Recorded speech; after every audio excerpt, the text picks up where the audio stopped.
Assalamualaikum warahmatullahi wabarakatuh. Hamdan wa syukran lillah, salatan wa salaman ala rasulillahi amma ba'd.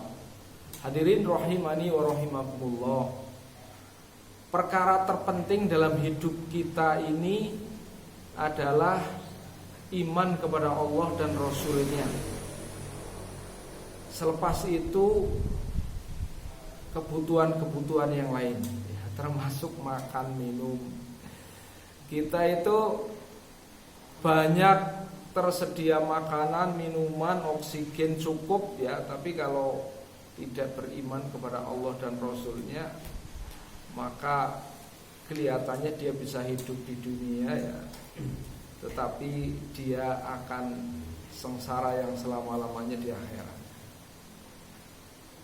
Sebaliknya, orang yang mati dalam keadaan beriman ya, maka sekalipun dia kekurangan hidup di dunia, maka dia akan selamat di akhirat.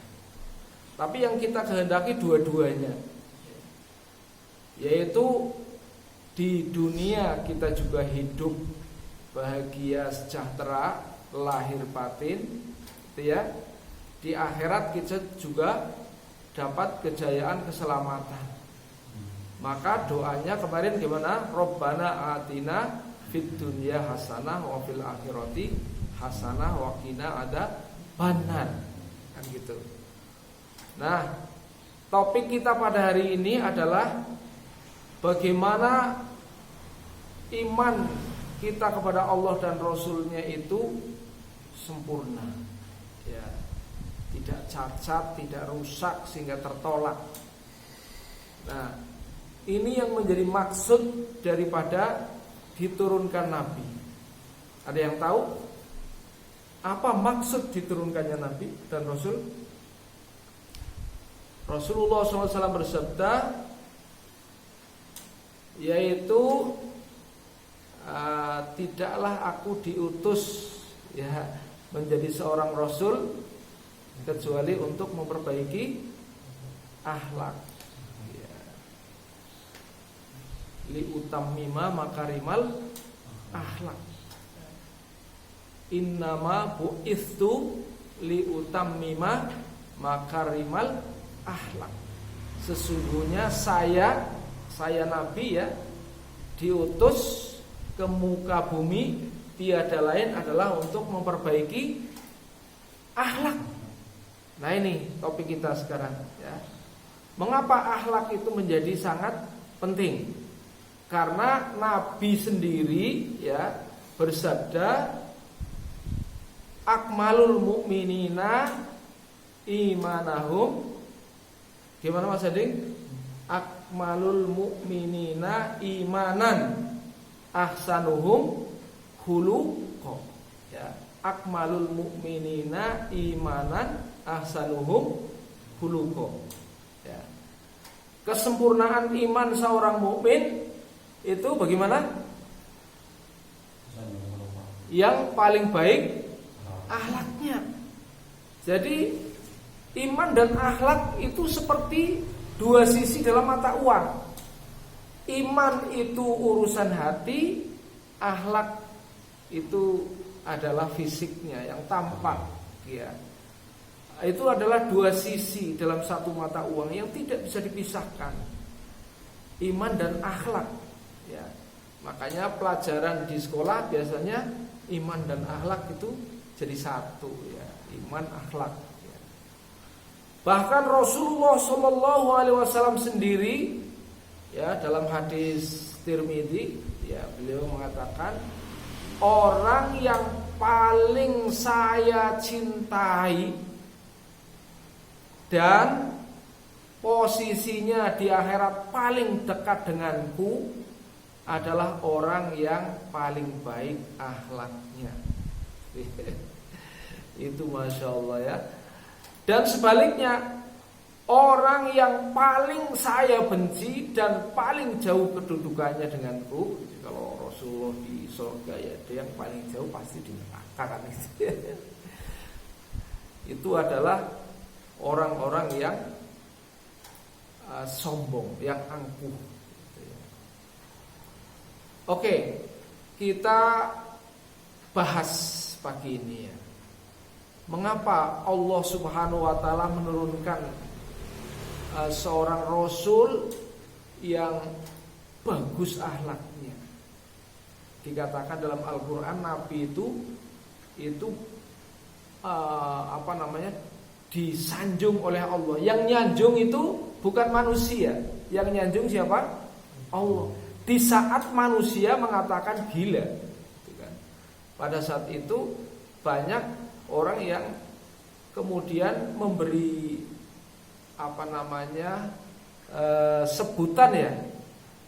Dulu sebelum jadi nabi, Rasulullah diberi sebutan Al-Amin, ya kan?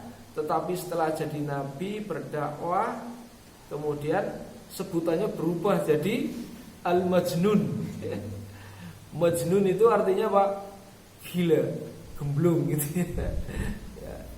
Di saat banyak orang-orang kafir memberi sebutan kepada Nabi Al-Majnun, Allah sendiri yang memberikan gelaran kepada Nabi, wa innaka la'ala khuluqin azim. Sesungguhnya engkau wahai Muhammad betul-betul memiliki akhlak yang mulia, akhlak yang baik. Ya. Akhlak yang baik ditunjukkan dengan apa? Akhlak ini adalah lebih bagaimana kita bersikap, bertutur, supaya kalau kita kepada manusia ya teman berbicara kita itu merasa nyaman, merasa dihargai, merasa dimuliakan, ya enggak? Ini perkara yang sangat penting dalam kehidupan. Coba apabila ada orang pinter tapi akhlaknya buruk, gitu ya, buruk dalam tutur kata misalnya, ya, kepada yang lebih tua tidak menghormati, ya, nah tidak menghargai, itu rasanya gimana kira-kira? Kalau kita itu tidak dihormati, tidak dihargai sesama manusia, sesama teman, apalagi kepada yang tua. Nabi sendiri mengatakan laisa minna, bukan golonganku. Malam yarham sohirona wala yuwakir kabirona. Bukan golonganku, bukan orang yang mengikuti sunnahku, kan gitu ya. Orang yang tidak menyayangi kepada yang muda, tidak menghormati kepada yang tua. Ini bahaya sekali. Ya salah satu menghormati ya kalau ada orang bicara, mbok didengerin, jangan tidur, gitu ya. Salah satu bentuk menghormati itu. Coba misalnya kalau di majelis, ya, di majelis ada guru yang sedang ngomong, ya kita tidur, gitu ya, sengaja tidur malah. Ya.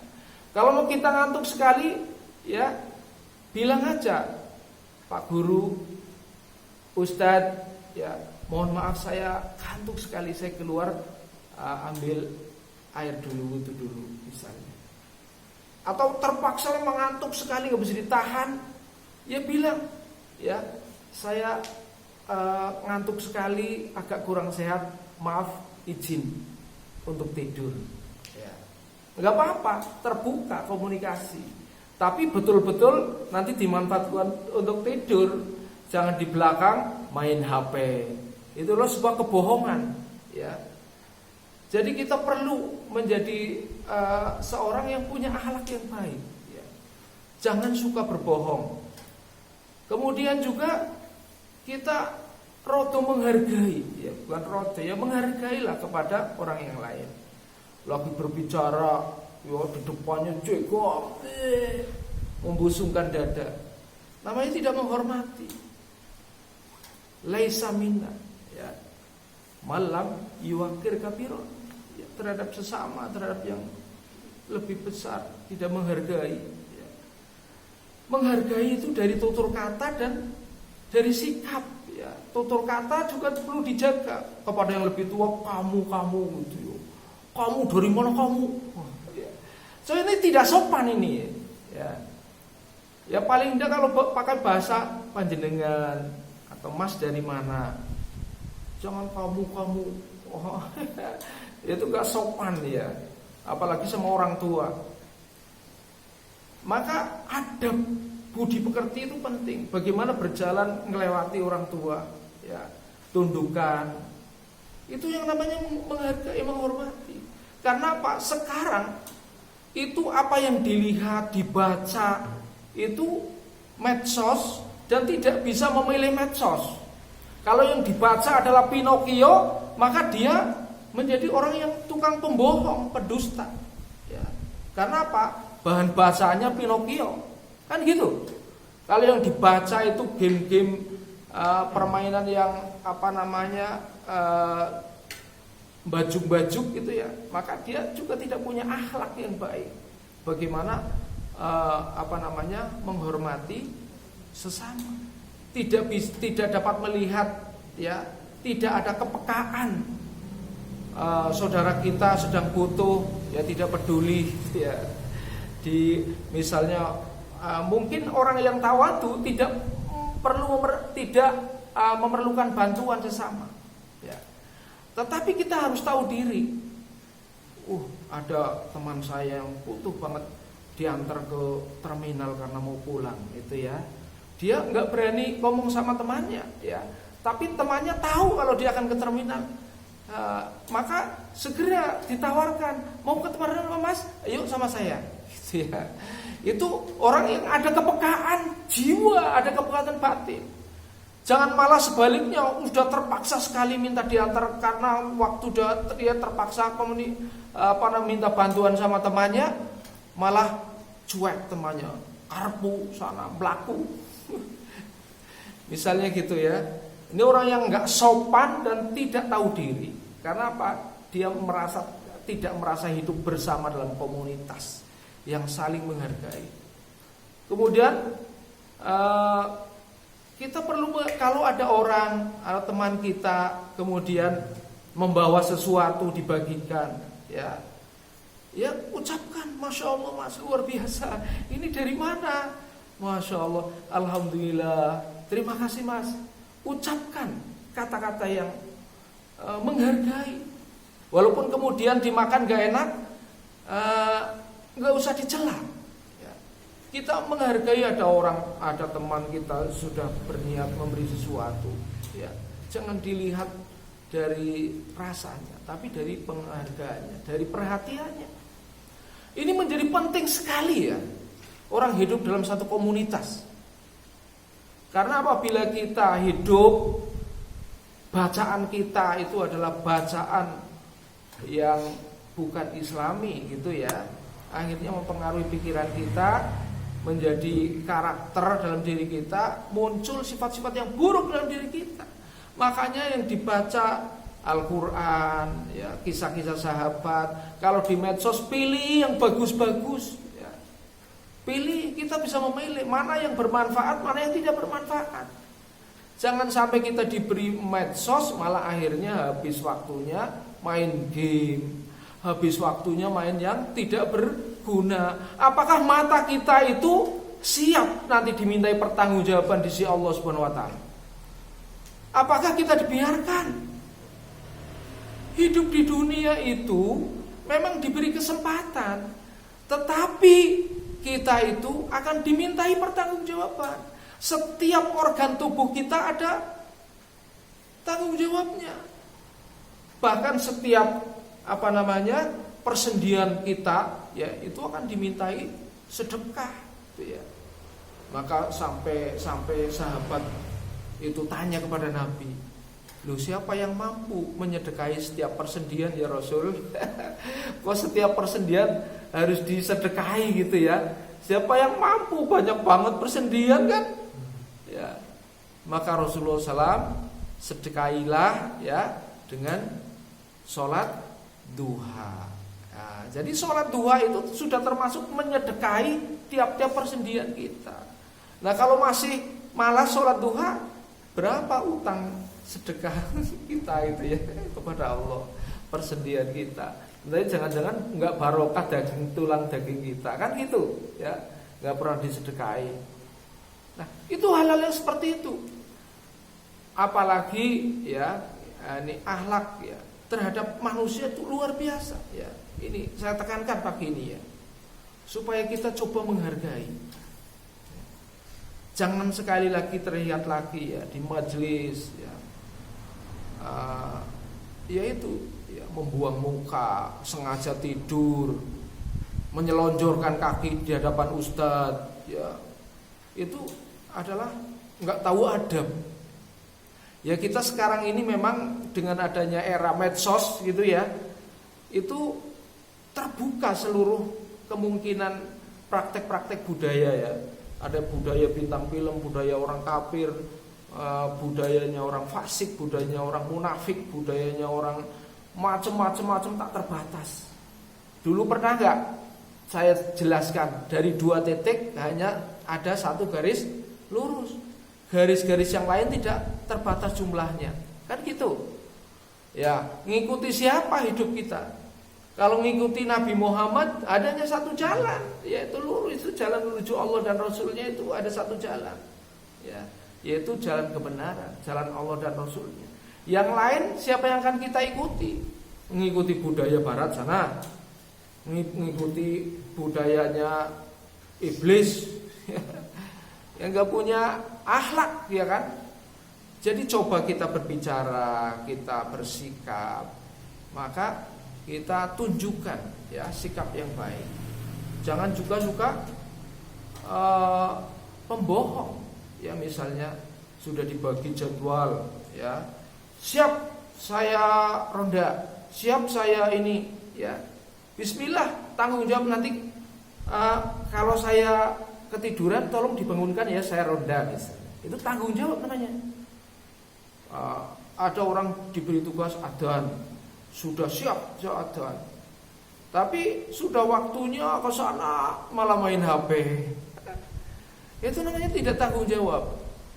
Jadi kita latihan coba tanggung jawab, jangan pembohong, kita menghargai, menghormati, memuliakan, adab kalau kita berbicara, adab kalau kita berjalan. Ini sangat penting ya. Jadi semoga Allah membimbing kita ke jalan yang benar. Sebab kita, ya Allah, hidup itu sekali. Jangan sampai nanti kita sekali itu dinilai rapotnya merah. Naudzubillah min dzalik. Karena ini penting penyempurna iman kita. Bagaimana kalau iman kita batal karena akhlaknya kita jelek? Ya. Oleh karena itu mohon kepada Allah Subhanahu wa taala, semoga Allah berikan kepada kita akhlak yang baik. Amin ya rabbal alamin. Terima kasih atas perhatian, mohon maaf atas kekurangan. Billahi taufik wal hidayah. Wassalamualaikum warahmatullahi wabarakatuh.